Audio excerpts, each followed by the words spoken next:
एक phone number के बीच लगातार बातचीत होती थी।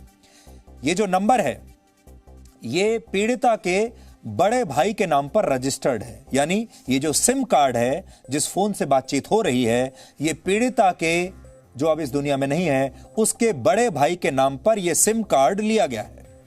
दोनों फोन नंबर्स के बीच अक्टूबर 2019 से, फिर से आप सुन लीजिए, अक्टूबर 2019 से मार्च 2020 के बीच लगभग 5 घंटे की बातचीत हुई है और इस दौरान सैकड़ों फोन एक दूसरे को किए गए हैं, सैकड़ों। उस सब फोन नंबर की जो डिटेल है इस समय मेरे हाथ में है और ये कई पन्ने का है। इसके अंदर आपको एक फोन नंबर से दूसरे फोन नंबर पर कितनी बातचीत हो रही है, कितने सेकंड बातचीत हो रही है, सब लिखा हुआ है।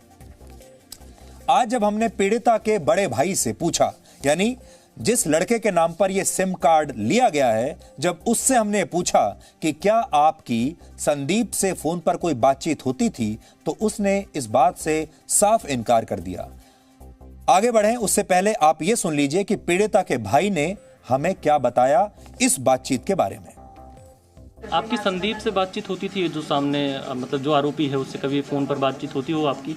जी नहीं, मेरी बात नहीं हुई, कभी भी नहीं हुई? जी नहीं, क्योंकि मैं उसे बोलता भी नहीं था। हाँ। क्योंकि वो छोटा, उससे क्या बोलूँगा, वो लड़का।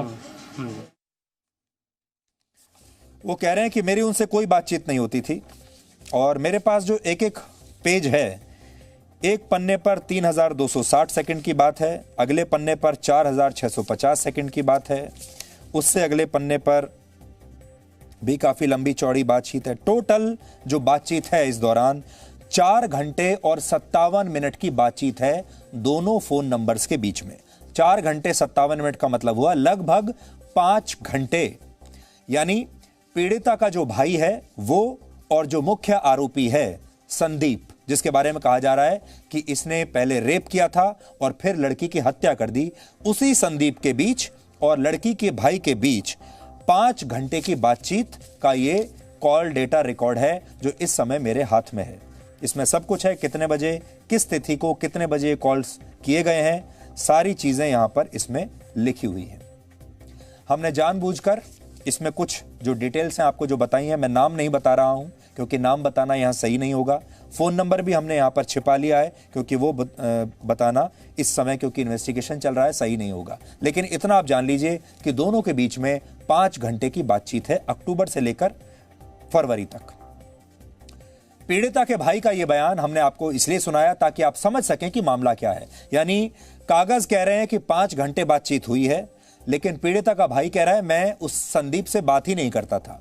अगर भाई बात नहीं करता था तो फिर सवाल यह है कि संदीप के साथ कौन बात कर रहा था इस सिम कार्ड से।